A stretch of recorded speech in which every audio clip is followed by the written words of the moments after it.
አቤል ሙልጌታና ኮማንደር ፍቅሩ ሁለቱም የመመለስ ታሪክ ነው። አንደኛው ወደ ቀደመ የሃይማኖት ቤቱ፣ ሁለተኛው ወደ ቀደመ ሰራዊቱ። ወታደራዊ አዛዥ ኮማንዶ ፍቅሩ ሙሉዬ የመንግስትን የሰላም ጥሪ ተቀብሎ ገባ። የሁለቱም መመለስ ደረጃው ቢለያይም እኩል የመነጋገሪያ ርዕስ ሆኗል። ዛሬ የምንጨዋወተው ማህበራዊ ሚዲያውን ስለሞላው የሁለት ሰዎች ወደ ቀደመ ህይወታቸው የመመለስ ታሪክ ነው። ከዚህ በኋላ የተሰጠንን ጸጋ ወደ እናንተ በዚህ መልክ ለማድረስ በሌላ ሪትም እና በሌላ ዜማ ምናልባት ሰፈራቸው አይገናኝ ይሆናል። አንደኛው ከሙዚቃ ስቱዲዮ፣ ሁለተኛው ከግንባር ናቸው። የሁለቱም ታሪክ ግን የመመለስ ነውና ሄድ መለስ እያልን ገለልተኛ በሆነ የሚዲያ አቋም ታሪካቸውን እንዲህ እንተርከው። ከአቤል ሙልጌታን ጀምር። ገዳም ገባሻሉ ገዳም ከፍቅር ሸሽተ ገዳም ገባቻሉ ኛባት። ከቅርብ ጊዜ ወዲህ ያገዛዙ ስርዓት ቀንደኛ ደጋፊ በመሆን ስሙ ይነሳ ነበር። ከዛ በፊት ግን የሚታወቀው በዘፈን ስራዎቹ ነው። ወዶ አይስቅም ጥርሴ፣ ተገርሜ፣ ኮሜ፣ ሹክረን፣ ሰምና ወርቅ፣ ገዳም ቁጥር 1 እና 2 ብዙ የሙዚቃ ስራዎቹ ጥሩ ተደማጭነት ነበራቸው። አሁን ግን ብሎት ሲበቃው ወትሮም ገንዘብ የሚገኘው በ20 ልብ በ40 ዓመት ነው ብዬ ነበር፣ ገንዘቡን ሰራውት፣ እስኪ ደግሞ አሁን ልቡን ልፈልገው ብሎ እጅግ በውስብስብ አጋንንታዊ አሰራር የተያዘ ነው ሲል ከተቸው የዘፈን ኢንዱስትሪ ሸሽቶ ሄዷል። ተደንግጡ ይሆን ግድ ነው ተዋደዱ አባያ ሚዛን ዓለም ጠፊ ነው። ሽሽቱ ግን የዝምታ አልነበረምና ብዙዎች እንዲነጋገሩበት ምክንያት ሆኗል። በእርግጥ ብዙዎች ልብ ያላሉት ሙዚቀኛው የእምነት መንገዱን የመረጠው ዛሬ አለመሆኑን ነው። በ2003 ዓ.ም የሰራው የመዝሙር ስራ ነበረው። እንዲሁም ከብዙ ጊዜ በፊት ከነ ፓስተር ቸሪና ከሌሎች የእምነት ተቋሙ አባቶች ጋር የተገናኘ የወንጌል ቃልን ያጠና ነበር። እርሱ እንደሚለው ከሆነ ወትሮም ያልቻለውና ዛሬ ያደረኩት ያለው ቆርጦ መሄዱን ነው እንጂ ልቡ ካፈገፈገ ሄድ መለስ ማለት ከጀመረ ሰነባብቶ ነበር። የማትሄድ መበለት ዞራ ትሰናበት እንደሚባለው ሆኖበት ነው እስከ ዛሬ የቆየው። ምናልባት አሁን በብዙ ያስተቸውም ይሄን እወቁልኝ ማለቱ ይሆናል። ለምሳሌ ድምጻቸው ሳይሰማ ይሄን ኢንዱስትሪ የለቀቁ ዘፋኞች አሉ። ቀስ እያሉ የተረሱ፣ ቀስ እያሉ በዓለማዊ ስማቸው ደብዝዘው በሄዱበት ስፍራ ደምቀው መታየት የጀመሩም አሉ። እነ ቸሊናን እንዲሁ ለምሳሌ ማንሳት እንችላለን።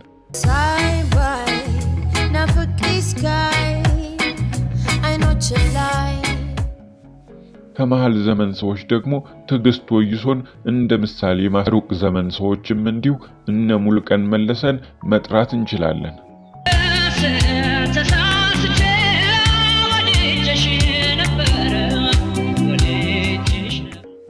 እነዚህን ዝም ባለ አካሄዳቸው የምናስታውሳቸው ሲሆን ልክ እንደ አቤል ሙልጌታ ደግሞ ሲሄዱ የነገሩን አካሄዳቸው መነጋገሪያ የነበረ እንደ ዘሪቱ ከበደ፣ ጥበቡ ወርቅዬ፣ ቶኪቾና ሌሎችንም መጥቀስ ይቻላል።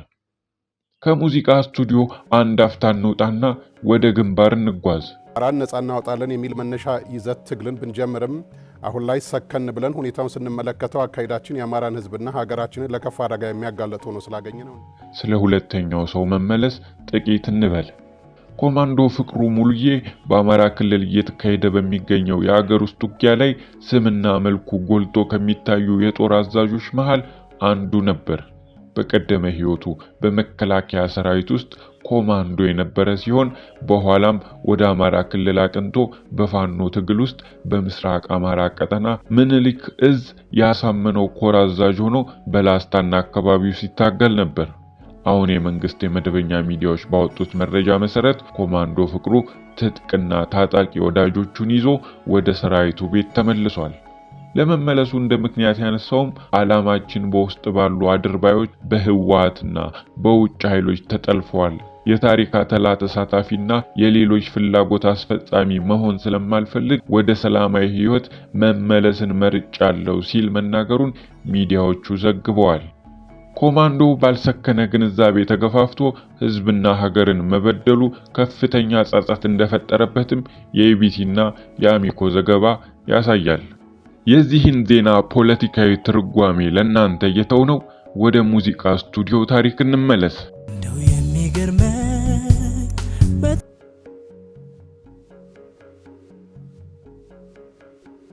በነገራችሁ ላይ የነበረንን እምነት ወይም ሁነኛ ሐሳብ መቀየር በሳይንሳዊ ስሙ ኮንቨርሽን ቲዮሪ ይባላል። ግለሰቦች በማህበራዊ ተጽዕኖ የተነሳ እምነታቸውን፣ አመለካከታቸውን ወይም ባህሪያቸውን የሚቀይሩበት ብዙ ጊዜ ከአንዱ እይታ ወደ ሌላው የሚሸጋገሩበትን የስነ ልቦና ሂደት ነው። ይህ ጽንሰ ሐሳብ እንዴት ማህበራዊ ጫናዎች፣ የወዳጆችና አካባቢ ልውጦች እንዲሁም የግለሰቦች መስተጋብር ወደ ከፍተኛ የግንዛቤ ለውጥ እንደሚያመራ እንዲሁም ሌሎች በግለሰቦች የእምነት ለውጥ ላይ ሊያሳድሩ የሚችሉትን ከፍተኛ ተጽዕኖ ያሳያል። ብቻ ልብ ልንለው የሚገባን ቁም ነገር ግለሰባዊ ውሳኔ የግለሰቡ ምርጫ ነው። በተለይ እምነትን በሚመለከት ሃይማኖት የግል ሀገር የጋራ ነው የሚል መፈክር ያለው ህዝብ ይሄ ሊጠፋው አይገባም። ይጠፋዋልም ተብሎ አይታሰብም። ነገር ግን አቤል ሃይማኖቱን ከመቀየሩ ይልቅ ለትችት የዳረገው ምስክርነቱ ይመስላል። አቤል ከሙዚቃው ዓለም እንደራቀ ያሳወቀበት መልእክቱ የገዛ ወዳጆቹ ላይ አላስፈላጊ የአደባባይ ምስክርነት የሰጠበትና እንዲህ የሚል ነው። እናንተ ስለኔ በጸሎታችሁ የደከማችሁ መጋቢዎች፣ ዘማሪዎች፣ ጸሎታችሁ በከንቱ አልቀረም። የጠፋው ልጅ ተገኝቷል። ዓለም ቆሻሻ ናት። የዘፈኑ ዓለም እጅግ በውስብስብ አጋንንታዊ አሰራር የተያዘ ነው። ምን ቀን ነው የገባሁት እያልኩ ሳለቅስ አምላኬን ስማጠን አንዴ ከ2005 እስከ 2007 2 ዓመት ገደማ ሳቆም መጋቢ ቸሬ ጋር ቃል ስካፈል ልቤ ቀድሞ አመለጠ። እኔ አንዴ ወደ ዘፈኑ ዓለም ስመለስ በኃጢአት ስረክስ ደግሞ ፊቱን ስፈልግ ሳመነታ ጌታ ሲገስጸኝ አስቸግሬው ቆየው። ሰይጣን ዘመኔን ሊበላው ሲያባብለኝ ጌታዬ ልጅነቴ አምላክ ደረሰልኝ። ዓለም ውሸት ነው፣ ዝናም ከንቱ ቆሻሻ ነው። የውሸት መልክ፣ የውሸት ፈገግታ ብቻ። ውሻ ወደ ትፋቱ ይመለሳል።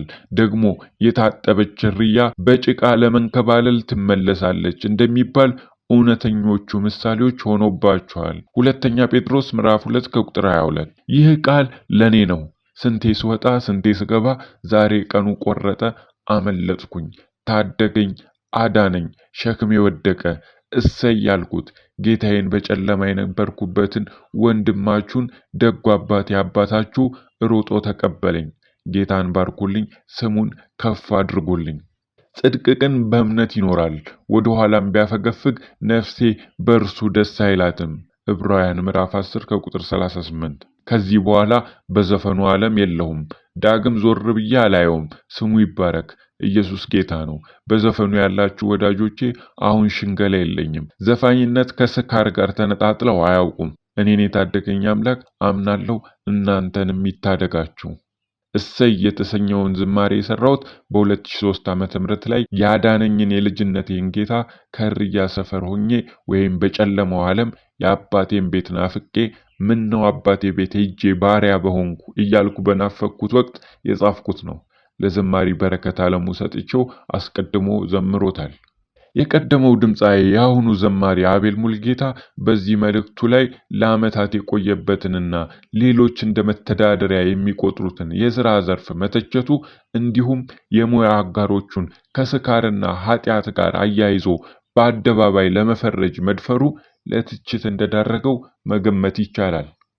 ይሄው ድምጻዊ አቤል በሌላ መልእክቱ ላይ ደግሞ እንዲህ ይላል። እንኳን ደስ አላችሁ፣ ሰላም ለእናንተ ይሁን። በ2003 ዓ.ም ለጌታዬ ለኢየሱስ የሰራሁትን ምዕራፍ 1 እና ምዕራፍ 2 ዝማሬዎቼን ተባረኩበት። በቅድሚያ ግን ይህንን እንድታነቡ እጋብዛችኋለሁ። ሰላም ይብዛላችሁ። በስሙ አምናችሁ የዳናችሁ እንኳን ጌታ ረዳችሁ። ሁላችሁንም በጌታ ፍቅር ወዳችኋለሁ። ኢየሱስ ክርስቶስ ጌታ ነው። አዳነን፣ መራን፣ አሻገረን፣ ከባርነት ቀንበር አላቀቀን። እግዚአብሔር ብርቱ ነው፣ ተዋጊ ነው፣ ስሙም እግዚአብሔር ነው። አዎ በነጻነት ልንኖር ክርስቶስ ነጻ አውጥቶናል። አዎ የተቀበልነው መንፈስ አባ አባ የምንልበት የልጅነት መንፈስ እንጂ ዳግመኛ የባርነት መንፈስ አይደለም። የሚከብደን ሸክም የለንም። እርሱ ጌታ ሸክማችንን ሁሉ ተሸክሞታል፣ መስቀል ላይ ጨርሶታል። ዕዳ የለብንም። በደሙ ታጥበናል። የመንፈሱን መያዣ ሰጥቶናል። አዎ አንዳንዶች ተከራካሪዎችንም ውቀሱ፣ አንዳንዶችንም ከእሳት ነጥቃችሁ አድኑ እንደሚል ቃሉ ሳንታክት አንዱ ስለ ሁሉም ሞተ እያልን እንመሰክራለን። በቅድሚያ የማይደምቀውን የተቀባውን ከስሞች ሁሉ በላይ የሆነውን ስሙን እንተርካለን። ኢየሱስ እንላለን። ሌላ ወሬ የለንም። እናንተ የባቴ ብሩካን በክርስቶስ ያመናችሁ ሆይ ጥቂት ምስክርነቴን ላውጋችሁ። ጌታ የጠራኝ ገና በ14 ዓመቴ ነበር። ሙሉ ወንጌል ሞቢል ቤተክርስቲያን ደህንነት አስተምራኛለች። እኔም ብቻ ሳይሆን ወንጌል መስክሬላቸው ከዳኑ ጓደኞቼ ከአንድ ወንድሜ ጋር የውሃ ጥምቀት ወስጃለሁ። በመንፈስ ቅዱስ እሳት እጠመቅ ዘንድ ልዑል አልከለከለኝም። የጸጋ ስጦታንም ቢሆን እንዲሁ ጌታ እንደ ሰው አይደለማ፣ ለቃሉ ታማኝ ነው። እውነት እላችኋለሁ ከዛን ጊዜ ጀምሮ እስከ ዛሬ አልተለየኝም። ይህንን እስክጽፍላችሁ ቸኩዬ ነበር። በደስታ መንፈስ ውስጥ ሆኜ ነው የምጽፍላችሁ። ጌታን አውቀዋለሁ። ከጎኔ ካለ ሰው በላይ የቅርቤ ነው። ሲናገር አቤት አባ እነሆኝ እለዋለሁ፣ አደምጠዋለሁ። በጎቼ ድምፄን ይሰሙኛል እንዲል እንደዛ ማለቴ ነው። በጓደኛችን ከጌታ ጋር ብዙ እናወጋለን።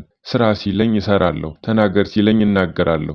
ራቅ ሄድ ጠፋ ስልበት ያዝናል፣ ይናፍቀኛል። በጌታ ፍቅሩን የቀመሱቱ ያውቁታል። ይህ ብቻ አይደለም። ልዑሉ ኢየሱሴ ሰልፍን ያስተማረኝ ገና በልጅነቴ ነው። በጀርባዬ ስለ ስሙ ስመሰክር ብርቱ በትር ጭምር አልፏል። በጌታ ፊት አልዋሽም። አቤል ሙልጌታ ይህንን ካለ በኋላ አንዳንድ ትችቶች በማህበራዊ ሚዲያ ላይ ገጥሞታል። ከትችቶቹ መሃል አንዱን እናስታውስ። አቤል ሙልጌታ እስቲ ጥበቡ ወርቅዬን አማክረው ይላል አንድ በሃይማኖቱ መቀየር ላይ ሐሳቡን በማህበራዊ ሚዲያ የጻፈ ደራሲ። ደራሲው ሙሉ ሐሳቡን እንደሚከተለው ያቀርባል። አቤል አንድ እግሩን ከሙዚቃ ካወጣ ቆየት ብሏል ይባላል። ይሆናል። ይሁንና ሙዚቃ አጓግተዋለች። ጥቅሟን ፈልጎታል። ምናልባት አሁንም በራሱ በቃኝ ብሎ ሳይሆን በአድናቂዎቹ ተገፍቶ ይመስለኛል ሳይበቃው በቃኝ ያለው። በፖለቲካው የገጠመውን የምታውቁት ነው። ከዚያም ጋር ተያይዞ ድምፃዊ ቴዎድሮስ ካሳሁንን መንካቱ በሙዚቃ አድማጩ ዘንድ ክፉኛ አስነክቶታል። ምናልባት እንግዲህ ሙዚቃ በቅቶትም ይሆናል። የሆነው ሆኖ መዝሙር አወጣለሁ ማለቱ ነው ሐሳብ ያሰጠኝ። እስቲ በፕሮቴስታንቱ ዓለም ያላችሁ ንገሩኝ። በሙዚቃ ለመሸለም ሮጠው ሳያርፉ እንኳን መዝሙር ይሰራል? መዝሙር ግጥም ሲደመር ዜማ ብቻ ነው? ሙዚቃ እንኳን መመሰጥ ይፈልጋል። መዝሙር ከነዚህ ውጭ ምንም የለውም? ወይም ደግሞ መስፈን የቻለ ሁሉ ዘማሪ መሆን ይችላል? ድምጽ የሚያወጣ ሁሉ ለጌታ አገልግሎት ይዋል ሲባል ሰውንም ይጨምራል? ጥበቡ ወርቅዬን ያነሳሁት ያለ ምክንያት አይደለም። ጥበቡ በድምፃዊነቱ ጊዜ ተወዳጅ ድምጽ ያለው ድምፃዊ ነበር። ጴንጤ ሲሆን ጴንጤ ወደ መሆን እንጂ ድምጽ አለኝ ብሎ ለመዝሙር አልቸኮለም። ቸርች ለመክፈትና ለመስበክ አልቸኮለም፣ አልጮህም። በቃ ጴንጤ ሆነ። በጊዜው ግን ሁሉም ሆነለት። አቤል ገና ከሙዚቃ ወጥቶ ሳይል ምንድነው ስለ መዝሙር ማውጣት ያጣደፈው? ዝም ብሎ ካንዱ ክለብ ወደ ሌላው እንደመለወጥ ነው ወይ ነገሩ? ወንድም አቤል እስቲ ጥበቡ ወርቅዬን አማክረው። እስቲ እንዴት እንደቻለበት ጠይቀው። እንዴት ተረጋግቶ ከዓለማዊነት እንደሚወጣና ጴንጤ እንደሚኮን አዋየው። ይህ ቴዎድሮስ ተክለአረጋይ የተባለ ደራሲ በማህበራዊ ሚዲያ ላይ ለአቤል ሙልጌታ የጻፈው መልእክት ነው። እርሶ በዚህ ሐሳብ ላይ ምን ይላሉ? በኮሜንት መጻፊያው ላይ ሐሳቡን በነጻነት ያሳውቁን። እኛ እዚህ ላይ አበቃን። ለሁሉም መልካምን እንመኛለን።